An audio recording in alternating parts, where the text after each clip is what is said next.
Hey guys, it's Sandro here, and today's video is on how to polish and ceramic coat a motorcycle helmet. Now the helmet I'm going to be polishing and coating is only a couple of weeks old, being used just a couple of times.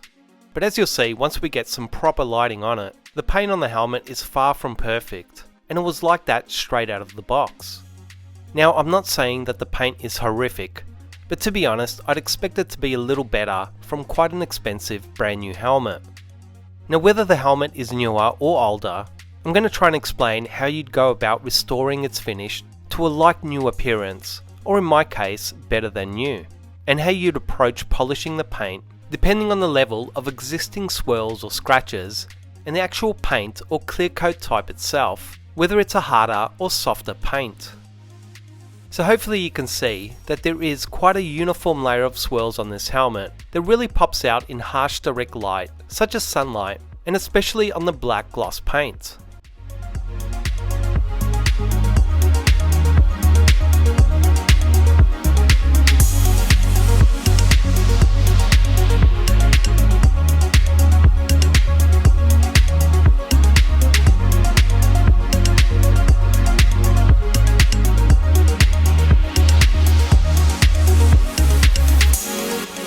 Now if this helmet was older and dirtier, I'd definitely start by giving it a wash with a car wash detergent to remove any dirt and possibly even use some stronger chemicals and a clay bar to ensure that the paint is completely clean and bare prior to paint correction.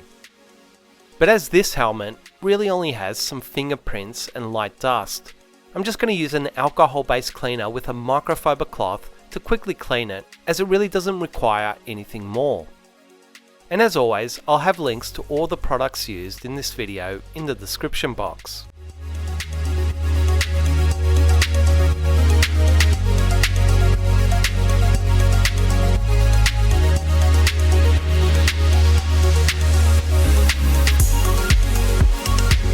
The next step is to mask the plastic, rubber and outer padding trims, as you really don't want to get polish on them or damage their finish.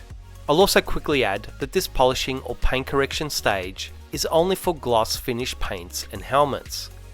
If you have a helmet with a matte or satin paint finish, you unfortunately can't polish it, or you will create shine and damage that matte or satin finish.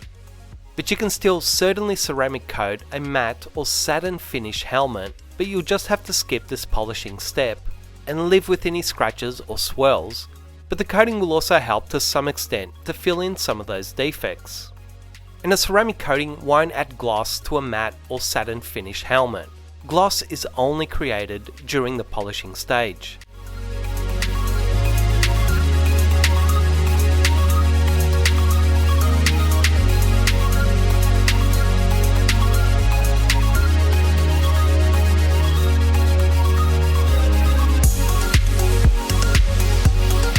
Now if your helmet is in a really bad state, you'll most likely need a coarse cutting compound to level down those scratches. But if the defects aren't quite that bad, but still moderate, a medium compound may be all that's needed. In my case, where the defects are just lighter swirls and haze, a fine polish should really be capable of removing or correcting them out without having to resort to anything more aggressive. The same thing goes for the polishing pad I'll be using, which will be a finer polishing or finishing foam pad. But once again, if the defects were more severe, I'd most likely need to use a more aggressive foam or even wool or microfiber cutting pad to level down those defects. When it comes to your machine polisher, a helmet is no place for a large 5 or 6 inch polisher or pad, as they're just simply too big for such a small surface area. So a mini or nano polisher and pad are really the way to go. Now you can really use any of these 1, 2 or 3 inch polishers, but for me personally the 2 inch polisher is a perfect fit for this helmet. And before anyone asks, yes, you can hand polish a helmet, and you can also use these same compounds. But as I've said in so many past videos, machine polishing is not only quicker but also renders far greater results. I'll also put some video links on the end screen of this video if you are new to polishing or new to ceramic coatings, with some videos that may help you out in getting started in those areas with a lot more information that explains some of these products and techniques in far greater detail. And paint is paint, guys, and that's regardless of whether you're working on a helmet, motorcycle or car.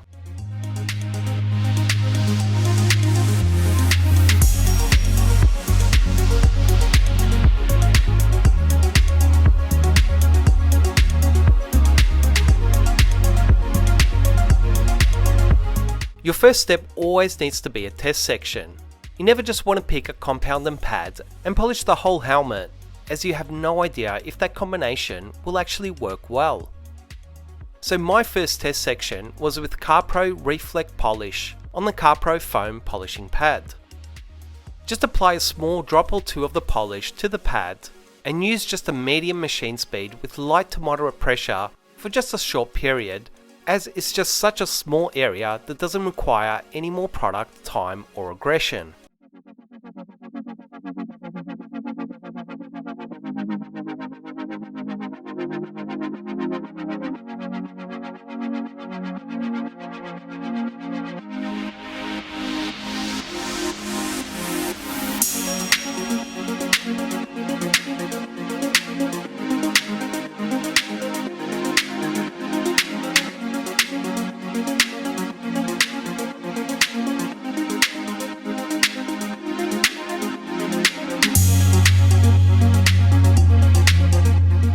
Wipe the polish off and also use your alcohol cleaner to remove the polishing oils that may mask or fill in the defects. And using a good light source, inspect the test section and compare it to the existing paint. When inspecting my test section, I'm always looking at two things. Firstly, have I removed the existing defects? And in this case, I have, as hopefully you can see that the swirls or lighter scratches have been eliminated. And secondly, I'm looking for the quality of finish in relation to gloss and clarity, which in this case is okay, but I can definitely see a little haze indicating that the finish isn't as good as it could be. So what does this mean in relation to what I do next? It means that I don't need anything more aggressive to remove the existing defects, as they're already gone. But I do need to find the combination of polish, pad and technique that will finish better on this particular paint. But in the case where the existing defects haven't been removed, then I would have tried using a slightly more aggressive compound and pad. And I can also tell you that the fact that this very fine polish and very fine pad used in a non-aggressive manner are leaving haze and micro-marring behind means that we have quite a soft and sensitive paint on this helmet. And being that it is a Japanese showy helmet, makes a lot of sense, as Japanese paint or clear coats tend to be quite soft across the board. For a second test section, I used the same polish with the same gentle technique, but on the even softer and finer CarPro gloss pad to see if I could clean up that haze and finish the paint to a higher level of gloss and clarity.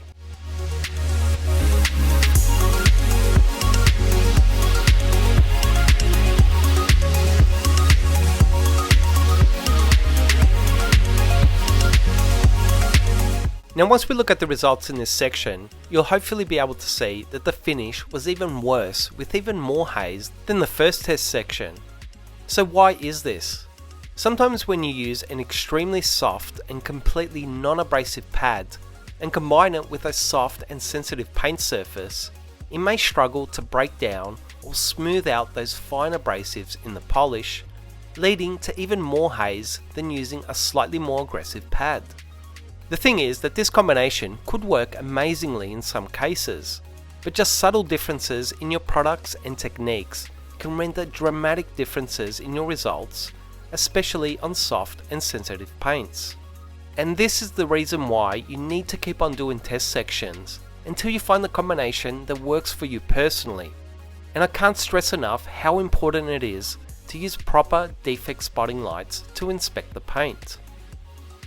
For another test section, I switched to a Rupes yellow polishing pad, once again using the same polish. Now in this third test section, you'll see that the results were probably another step down, with even more haze and micro-marring in the finish.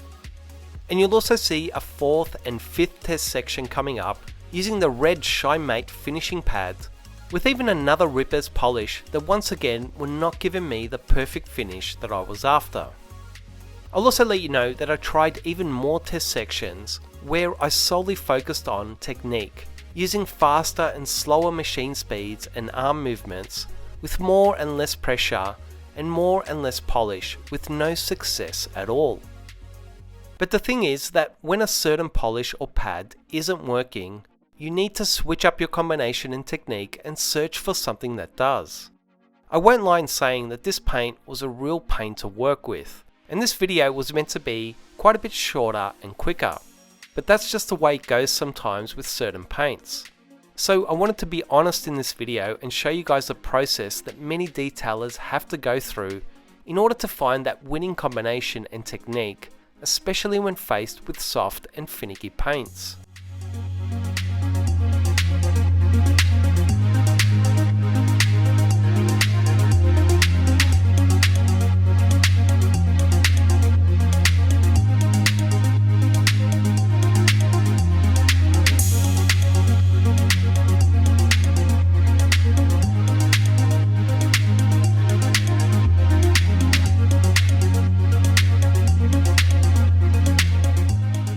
So to jump forward a bit to the combination and technique that finally worked on this paint, it was the red ShineMate pad with finesse polish that really did finish quite perfectly and well beyond what the paint was originally.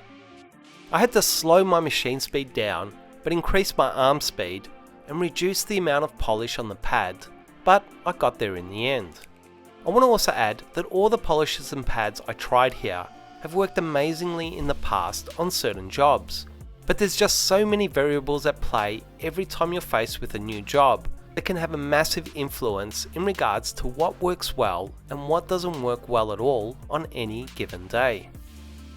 And one last point is that I'm guessing that most other helmets, and especially those made in Europe or America, shouldn't have paint anywhere near as sensitive as this one.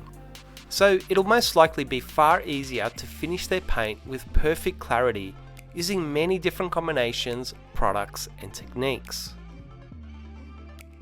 So with all that said and done, I basically stuck to the same combination and technique to finish polishing the entire helmet.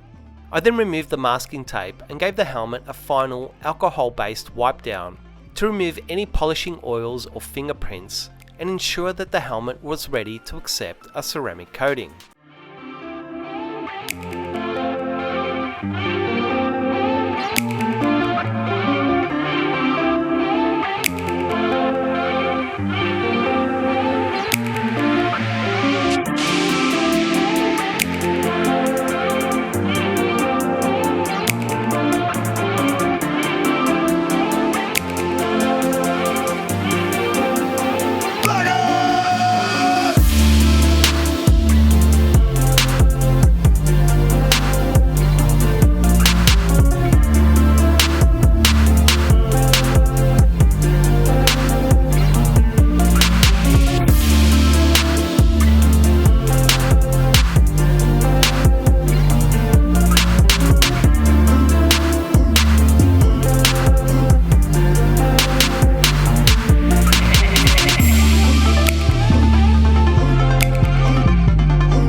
Now the coating I'm going to be using is Sequart's Finest Reserve, which is a certified only professional coating. But I'll actually be explaining how to use Sequart's UK 3.0 instead, which is available to the general public and is a fantastic coating with a much simpler application. I'll also add that you can use any coating you like, but my advice is to stick to a well-known and reputable brand and research its application before use, as each specific coating has differences in its application. Use the provided backing foam block and wrap one of the micro suede cloths around it. Apply a bead of the coating along it, and start by dabbing the coating over the entire helmet to ensure you have an even distribution of the coating. Then use both vertical and horizontal overlapping lines to spread the coating evenly over the entire outer surface of the helmet. Make sure you go over every area about 2 to 3 times, as this will guarantee that you have complete and uniform coverage.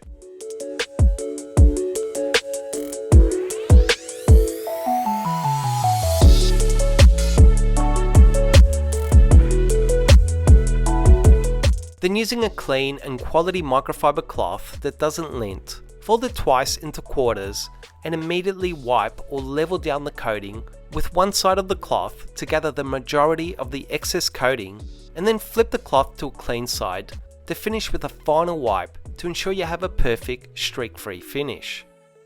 Now the Sequart's Finest Reserve coating that I'm using needs more time to flash before I wipe it down, and it also needs to be infrared cured. But the reason I like to use Sequart's UK to explain to others how to properly use a ceramic coating is that you don't need to worry about flash times or curing. Just spread the coating onto the paint and immediately wipe it down, as Sequart's UK 3.0 instantly flashes and bonds. So trust me when I tell you that you won't be removing that bonded layer of coating when you immediately wipe it down.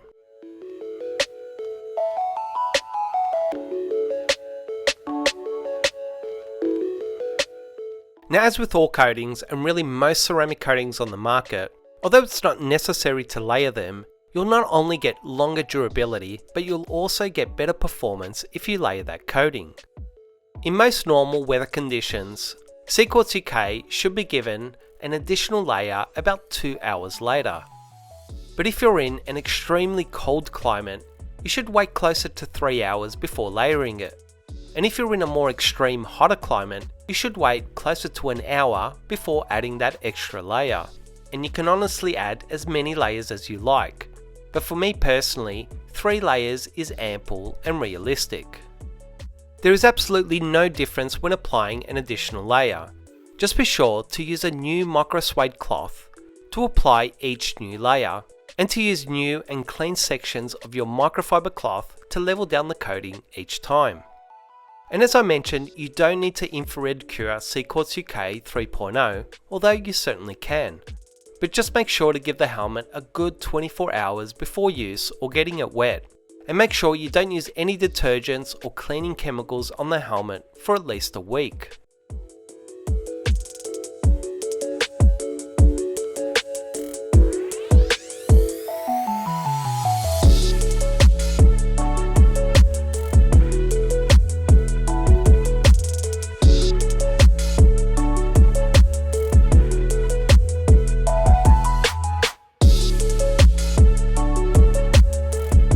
As a final step, I really recommend using the included CarPro Reload a couple of hours after your last coat, as it'll help protect the coating during its first week of curing, and down the track, using Reload every couple of months or so will also help extend the life of that coating and help it perform much better for much longer.